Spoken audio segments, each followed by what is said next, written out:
Një reagim nga ish kryebashkiaku i Shkodrës, zoti Bart Spahia, i cili tha se jo vetëm e cilësoi si një spastrim politik, por nga ana tjetër paralajmëroi se ky është vetëm fillimi i qeverisjes së korrupsionit dhe krimit të organizuar. Çfarë i pret më saktë qytetarët shkodran pas kësaj? Po, kjo sigurisht nuk ka fillu me Benet Becin, pra kjo fillon para 11 vitesh persekutimi i Shkodrës, po të shikojmë janë heq gjitha drejtoritë, Shkodra është bashkënu, nuk ka fonde, nuk ka zhvillim.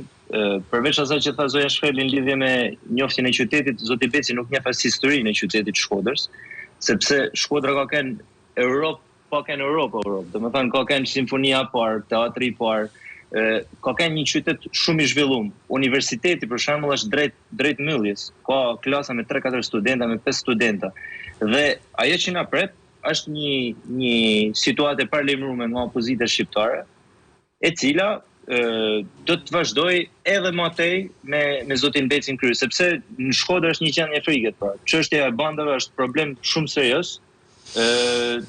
Njerëzit kanë frikë me fol kundër tyne.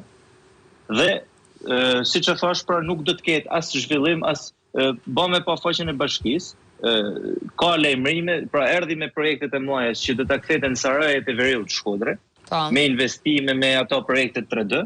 Dhe po të shikoni faqen e bashkisë për gjatë 9 muajve është kthyer si faqe komunale, ku kryetari i bashkisë lajmëron, shiko do të krahasisim pemt, largoni makinat, do të pastrojmë plenat, mbyllni tarabët. Domethënë, kjo ka me kenë për mendimin tim, ky ka me kenë menaxhimi i Shkodrës, ka me vazhdu persekutimi në të njëjtën formë, sepse kundrejt Shkodrës është një urrëtie historike, por nuk është çështje sepse ata munden me e bërë Shkodrën brenda 11 viteve, ata kishin mujt me e bërë Shkodrën.